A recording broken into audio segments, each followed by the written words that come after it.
today we are going to go through our broccoli and quinoa stir fry. So we have our ingredients below. We have some broccoli, we have some garbanzo beans, otherwise known as chickpeas, we have 3 cloves of garlic, we have a lemon, and we have soy sauce. I use low sodium soy sauce.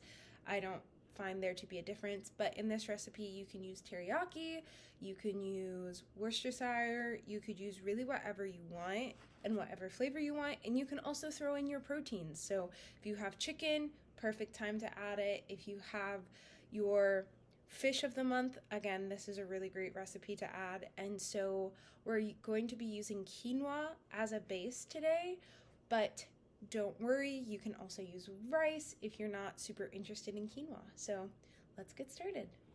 So to prepare quinoa, it's super easy. It is a 1-to-2 ratio. So for every cup of quinoa, you're going to add 2 cups of water. So it also cooks exactly the same in rice cookers, so you're really good on your own. I'm going to put in half a cup here, and this is my rice cooker container. I just find it easier if I'm going to wash things, and I'm going to go to my sink, fill this up with water, and do a quick rinse. So I just gave it a quick rinse and a quick stir, kind of like washing my rice, and I'm going to drain this, fill it up again, and then it will be ready to use. And again, cooking this is very similar to rice. So what we're going to do is we're going to bring it to a boil, and then we're going to simmer it for about 15 minutes until all of that water is absorbed. And if you want more flavor, you could use something like a chicken broth or vegetable stock to add that flavor back in, and just make it more delicious. So while I have that cooking, we are going to prep our vegetables. The recipe calls for 2 cups of broccoli and a can of chickpeas rinsed. So what I'm going to do is I'm going to chop my vegetables first, move all of my extra stuff out of the way. And I like to prep all of my vegetables at once, so once I start cooking, I can just go and pour it in. So pretty much the way I like to prep my broccoli is I like to cut all of the broccolis off of the stem. A lot of people don't like this part, but I'm a fan, so I just like to trim off the edge and cut it into smaller pieces because I actually like the texture of the base of the broccoli. I think that might be an unpopular opinion, but as I like to say, we don't like to yuck other people's yums, and so what tastes good to me might not taste good to you, and that's totally okay. But I'm just going to dice that up into smaller pieces so that it can cook through with the rest of our broccoli. And then once I have that chopped down, really just cutting our broccoli down to size. So at first I rip it into little trees.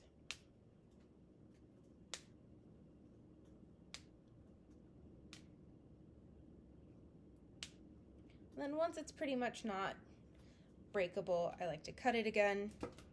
And what I'm going for are these smaller florets. So we really want tiny trees when we do this stir fry because we want to make sure everything cooks relatively quickly and relatively even. So whatever size broccoli floret you decide to go with, just try to make sure that the rest of them are around that size as well. And while I'm working on the rest of my broccoli, I want to tell you kind of why we decided to use quinoa, and that is because it is a really nutritionally dense vegetable. It is high in protein, it's high in fiber, which if you've heard me talk about fiber before, you know that it's super important for us for a lot of reasons. But it's also high in B6 and iron, which is really good for our energy levels and our blood oxygen levels, which are super important. It also really helps with our diabetes because of that fiber helping scrape out some of that cholesterol, and it also has a lot of magnesium, which can help reduce diabetes as well.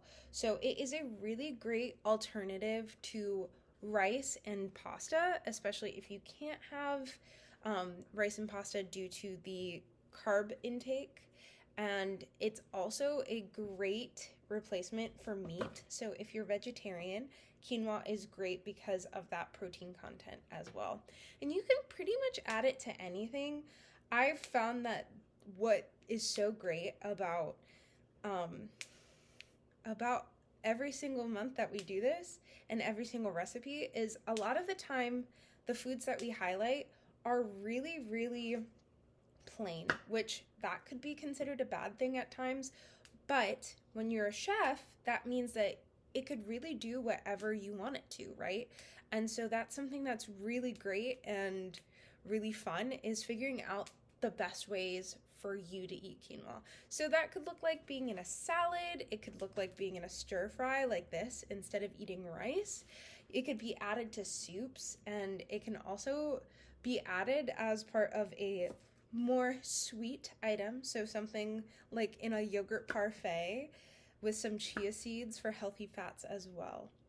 And now I'm just finishing up. My bowl is pretty much full, so I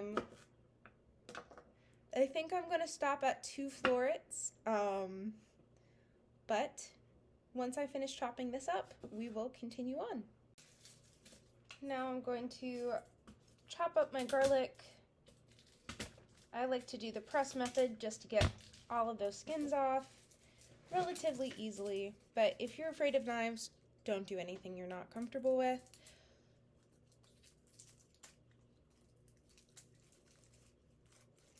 And as I work on this, my quinoa has already come to a boil, so I just set that to simmer.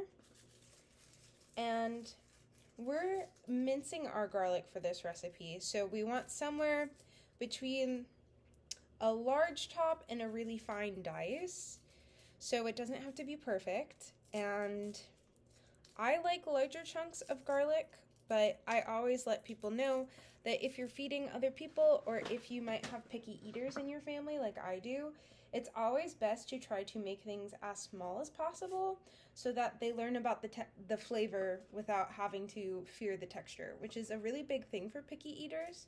So if you're cooking for other folks, just remember to make it a little smaller, even if you personally like it. And I love garlic, so this is definitely not a problem for me.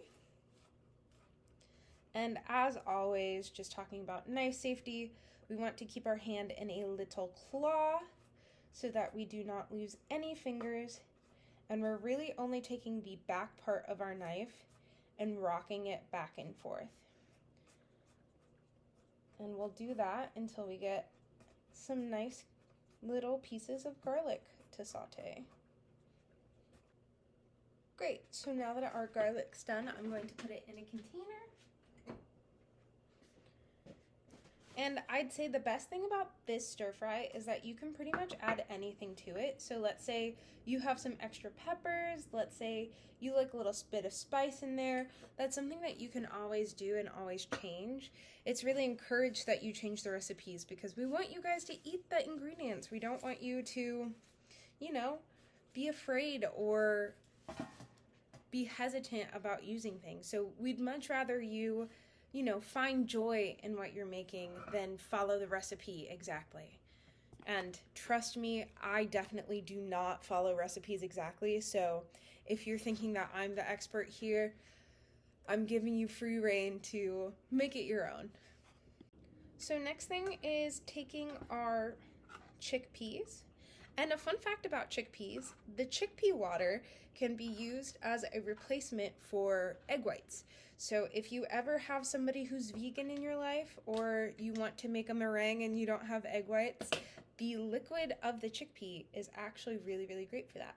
So I'm going to go and drain my can, rinse it a couple times, and bring it back. I do it all in the can, but you can use a colander for this, and I'll bring it back. So I rinsed out my chickpeas, and now all I'm gonna do is cut my lemon. I just cut mine in half and hold my hand to catch the seeds, but if you have a lemon squeezer, that works just as well. And my quinoa is almost done, so we're gonna head over to the stove and stir fry some stuff. Okay, so the first thing that we're gonna do is we are going to add our oil in. And we're going to want to put this in on about medium-high. Again, this is 2 tablespoons of olive oil, but I just like to eyeball it and make sure that my pan is covered, especially if I'm not working with a non-stick pan. And we want that on medium-high heat, so that's somewhere between high and like 5 if you have the numbers. I do on my stove. I find it easy. And I let that heat up for a little bit just to make sure that we get in a nice saute. So while we're waiting on that, I'm just checking my quinoa to the right over here, and all of the water has boiled off and it is fully softened. So I am just going to let that sit and keep stewing a little bit, not burning on the stove. I've already turned off the heat, but just making sure that all of that moisture and that humidity stays in so it can cook a little bit more. I always like to use a wooden utensil. You can use whatever you'd like. Stir fry, you can use a spatula, a rubber spatula, whatever. But once we've heated up a little bit, I like to start with our garlic. So we want to make sure that our garlic gets nice and fragrant, but we don't overcook our garlic, which is something that happens really quickly if you're not careful. And you can tell that I'm a little bit early because I'm not really getting much sizzle, but I will in a couple seconds. And if that's just the case, you can turn it up a little bit as well. You know, cooking doesn't have to be so precise. It is, at some point, somebody had to come up with a recipe, right? So don't feel bad if you do something out of order or you do a step in a different way than what I do or even what the pamphlet says. That is totally okay. And now I'm getting a little bit of sizzling, so I'm going to start stirring and make sure that I'm not burning my garlic. About 30 seconds.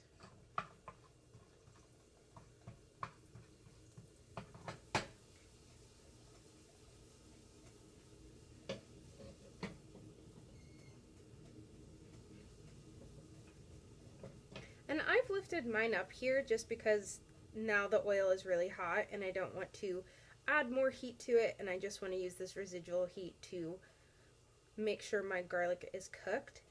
And you can tell because it really smells like garlic. And so now I am going to throw in the broccoli.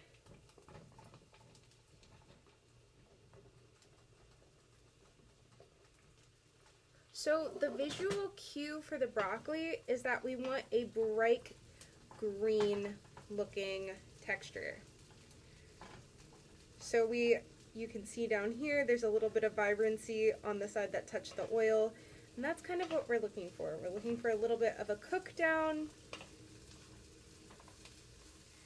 And when you're doing the stirring, just remember to try to get up that garlic as well so you can incorporate the flavors.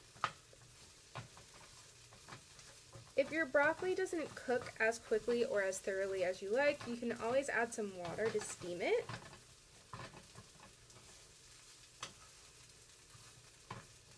And I said here we want those smaller chunks, right? So some of these bigger chunks aren't going to cook as well as my smaller florets. So that's really why we want to take that time to make sure our broccoli is uniform.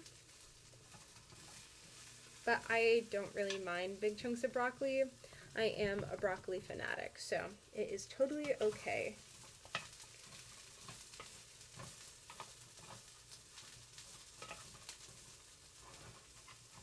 And so we're going to saute this for about 3 minutes, and I will come back when it's time to add the chickpeas.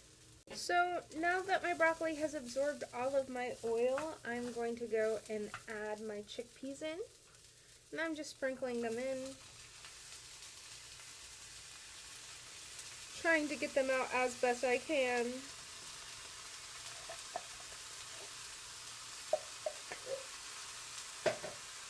And give those a stir and cook it for about 2 more minutes. And now you can definitely turn it down. Mine is sizzling a lot. That was on medium high. So just to make sure you don't burn anything, I'd say maybe you want to be around 4 or 3. And this is also a great time to add your seasoning. So whatever flavors you're interested in, now would be a great time to add it. Once we've added the beans, flavor is everything. Now, our final step for this recipe, which makes it super duper easy, is adding our sauces. So in this case, we again have soy sauce, and it calls for 2 tablespoons of low sodium soy sauce, and I have a half tablespoon here, so that is 4 for me. And I really love the low sodium soy sauce. I can't tell a difference. I've been using the low sodium for so long, but doing low sodium swaps is a really great way to keep your sodium intake down, especially if that's something that you've been told to look at by your doctor or just for your personal health. And so I'm going to give that another stir real quick to coat everything in that. And because we're using soy sauce, we don't even have to use salt. So if you're thinking of seasoning this, I would suggest using no salt based seasonings. So garlic powder, onion powder, paprika, cayenne, cumin, whatever, but maybe not some salt. And as that's incorporating, the last thing we're going to do is we're going to add our lemon. And as I said before, I like to just hold my hand out and squeeze all of those seeds directly into my hand. And once they're pretty much out, I just go for a normal squeeze. And then we want to taste where we're at, season. If you have your chicken or your protein, make sure that's cooked and you can incorporate it here. But I'm going to plate a little bit of this up to show you guys. So I've got my quinoa here, and if you're into incorporating everything, feel free to toss your quinoa in. But if not, you can just start scooping up your stir-fry mixture. And the best thing about this is you can eat as much as you want, and it is so healthy and nutritious for you. It is such a quick recipe. I think it took only 30 minutes max. And again, you can cook your protein beforehand, or if you're going to cook your protein, I suggest doing it before you put in your garlic, your vegetables, and your beans. Thank you guys so much for watching, and enjoy your cooking. Bye.